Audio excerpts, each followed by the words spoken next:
आखिर कितनी बढ़ेगी पे और पेंशन, क्या हो सकता है फिटमेंट फैक्टर, और क्या कयास लगाए जा रहे हैं। लगातार अखबार में इस तरीके की चर्चा चल रही। तो आज दोस्तों बात करेंगे प्रधानमंत्री जी का एक वीडियो जिसमें उन्होंने क्या कहा है। देश की अर्थव्यवस्था को नई गति दी है। बचत उत्सव रोजगार उत्सव में भी बदल रहा है।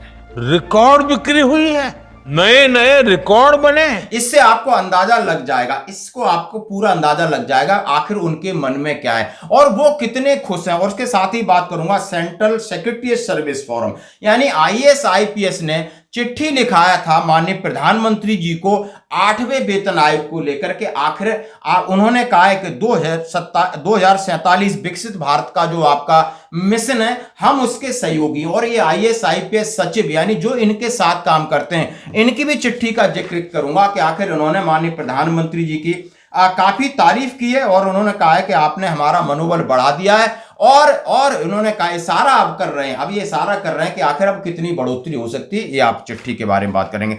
तो सबसे पहले माननीय प्रधानमंत्री जी का वीडियो से पहले बताना चाहता हूं, अक्टूबर एक यादगार महीना रहा 2025 का, क्योंकि सबसे पहले जीएसटी रिफॉर्म्स की बात की गई, जीएसटी उत्सव की बात की गई। करोड़ों अरबों रुपए सरकार के खजाने में थे और सरकार बड़ी कॉन्फिडेंट थी।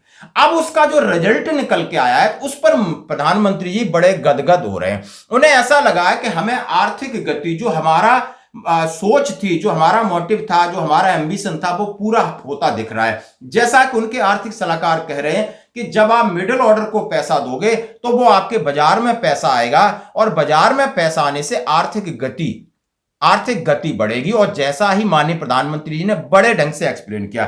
साथियों, इस बार त्योहारों के इस मौसम में जीएसटी बचत उत्सव ने भी नए रंग भर दिए हैं। आप सब जानते हैं, देश में जीएसटी दरों में कटौती का कितना बड़ा रिफॉर्म हुआ है। इसका असर केवल लोगों की बचत तक ही सीमित नहीं है। नेक्स्ट जनरेशन जीएसटी रिफॉर्म से रोजगार के अवसरों का भी विस्तार मिल रहा है। जब हर रोज इस्तेमाल होने वाले सामान सस्ते होते हैं तो मांग भी बढ़ती है। जब मांग बढ़ती है तो उत्पादन और सप्लाई चेन को भी गति मिलती है। और जब फैक्ट्रियां ज्यादा उत्पादन करती हैं तो नई नौकरियां पैदा होती हैं।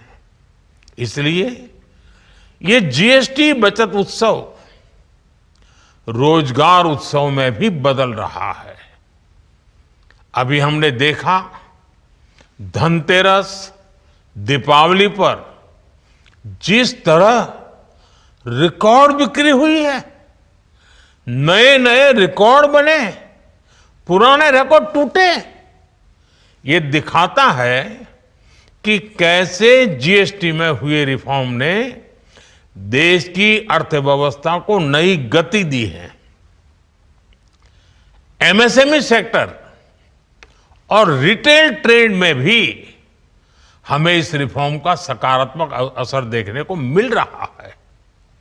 इस वजह से मैन्युफैक्चरिंग, लॉजिस्टिक्स, पैकेजिंग और डिस्ट्रीब्यूशन जैसे क्षेत्रों में अनेक रोजगार के नए अवसर बन रहे हैं। उन्होंने कहा हमने जीएसटी रिफॉर्म्स किया, उन्होंने बोनस दिया, इस महीने चलो 3% डीए बढ़ना था उसकी घोषणा की, एरियर दिया और पेंशन बढ़ोतरी और 8वें वेतन आयोग की अधिसूचना जारी कर दी। यानी ये सारी चीजें उन्होंने जारी करने के बाद कॉन्फिडेंस, अब जीएसटी रिफॉर्म से उन्होंने कहा कि इस बार त्योहार में मजा आ गया। धनतेरस का दिन हो या दिवाली का दिन हो, खरीदारी इस तरीके से हुई कि हमें इसकी उम्मीद नहीं थी। पूरे रिकॉर्ड तोड़ खरीदारी हुई है। अब मैं ये क्यों कह रहा हूं, 8वें वेतन आयोग से इसका क्या संबंध है, जरा आप समझ जाओ। उन्होंने कहा है कि जीएसटी रिफॉर्म, जीएसटी उत्सव इतना कारगर रहा कि लोगों के पास जेब में पैसा बचत हुई तो उन्होंने खरीदारी मिली। खरीदारी जब ज्यादा किया तो उन्होंने कहा कि दुकानदारों को भी फायदा हुआ। दुकानदारों को माल का कंजप्शन के लिए कंपनी के पास डिमांड जाने लगी तो कंपनी भी माल का प्रोडक्शन बढ़ाने लगी। कंपनी माल का प्रोडक्शन बढ़ाने लगी तो रोजगार भी मिला। बड़ा आप सकते हो उत्पादन से सप्लाई चेन और कंज्यूमर तक की उन्होंने बातें की और उन्होंने कहा कि देश की अर्थव्यवस्था को गति मिली है। और उन्होंने कहा जैसा हम पहले सोचते थे, जैसा उन्होंने कहा था कि हमने टैक्स में छूट की थी, जब 10 लाख की बात थी हमने 12 लाख कर दी, क्यों? हमें पता है कि लोग अब ईमानदारी से ही टैक्स को पेयर करेंगे, तो उसमें भी हमें फायदा हुआ और जीएसटी रिफॉर्म का भी फायदा हुआ। दो फायदे के लिए बड़े कॉन्फिडेंट हैं और यह बात मान चुके हैं कि यदि हम मिडिल लोगों को, यानी जो आप समझ सकते हो पेंशनर हैं, सर्विस होल्डर हैं, इनको यदि हम पैसा देंगे तो ये खरीदारी करेंगे, क्योंकि इनको नई गाड़ियां, नए घर, नई चीजें चाहिए। और बड़े बड़े लोग हैं वो तो विदेश में रह रहे हैं, खा रहे हैं, यहां नेतागिरी और उस तरीके से आते हैं, सबको पता है। अब इस बात पर मोदी जी अब जोड़ा जा रहा है क्या 8वें वेतन आयोग में, अब इन सब सारी चीजों की चर्चा करूं तो क्या फिटमेंट फैक्टर हो सकता है। बिल्कुल बात यही आती है, क्यों निराश करेंगे, यानी फिटमेंट फैक्टर महत्वपूर्ण है या कितने परसेंट बढ़ोतरी महत्वपूर्ण है। मैं क्यों कह रहा हूं, यदि मैं ये कहूं कि आपका 7वें वेतन आयोग में फिटमेंट फैक्टर 2.57 फिटमेंट फैक्टर था, तो कितनी परसेंटेज सैलरी आपकी बढ़ी थी और पेंशन बढ़ी थी? 14.3 बढ़ी थी। अभी आप 14.3 बढ़ने की बात करोगे तो फिटमेंट फैक्टर 1.8384 आएगा। यदि 2.57 ये फिर बढ़ाते हैं तो आपको 60% बढ़ोतरी करनी पड़ेगी, 60 से 61% बढ़ोतरी करनी पड़ेगी। शायद ये इम्पॉसिबल है, तो आप ये लगा सकते हो कि इसके लिए हम आपको सेपरेट समझाएंगे बोर्ड पे, लेकिन अब ऐसा लग रहा है लोग कयास अभी कह रहे हैं 2.46 बनेगा, 2.86 बनेगा, ये अतिशयोक्ति है। 2.57 नहीं दे सकती, उनको पता नहीं कि 2.57 से 60% पे पेंशन की बढ़ोतरी हुई तो 60% 60 का मल्टीपल फैक्टर आप समझ सकते हो, तो इतना कोई भी नहीं कर पाएगा। लेकिन धीरे धीरे अब उनके साथ जो काम करने वाले लोग हैं और जो आईएएस हैं, आईपीएस हैं, उनका बड़ा संगठन है। दुर्भाग्य है कि सैनिकों का कोई संगठन नहीं, ना ही सैनिकों ने इसके लिए कोई पहल की, लेकिन इन्होंने सेंट्रल सेक्रेटरी सर्विस फोरम और ये चिट्ठी लिखी थी और इन्होंने शायद मीटिंग करके, इन्हें पता था कि कल घोषणा होने वाली है और इस चिट्ठी से लगभग अंदाजा लगाया जा सकता है। और उन्होंने कहा है माननीय प्रधानमंत्री नरेंद्र मोदी जी, प्रधानमंत्री कार्यालय साउथ ब्लॉक नई दिल्ली। अब ये कौन से लोग हैं हम जरा बता दें, जो कि सेक्रेटरी सचिव इन्हीं विभागों में काम करते हैं।